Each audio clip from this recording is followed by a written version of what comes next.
Ayon sa ulat, naganap ang operasyon bandang alas 11 ng gabi kamakailan sa Barangay San Esteban. Pinangunahan ito ng Station Drug Enforcement Unit ng San Antonio Municipal Police Station.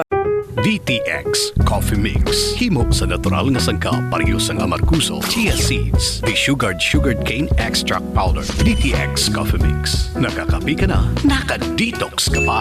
DTX Coffee Mix. Mabakal sa mga butika. Katuwang ang Maritime Law Enforcement Team. Kinilala ang mga naarestong suspect na alias Tiger, 56 na taong gulang at residente ng naturang barangay, at isang 32 taong gulang na lalaki mula sa Barangay Angeles, Capua sa San Antonio. Nahaharap ang mga suspect sa kasong paglabag sa Republic Act 9165 o ang Comprehensive Dangerous Drugs Act of 2002. Na-recover mula sa kanila ang 4 na heat-sealed na plastic sachet na naglalaman ng hinihinalang shabu na may kabuuang timbang na 5.1 gramo at tinatayang halaga na 34,680 piso. Dinala ang mga suspect at ebidensya sa himpilan ng pulisya para sa kaukulang dokumentasyon at disposisyon. Samantala, muling iginiit ng mga otoridad ang kanilang pinaigting na kampanya laban sa iligal na droga upang mapanatili ang kaligtasan ng komunidad. Malaking tulong talaga ang eye care sa akin. I Care Go. I Care Go.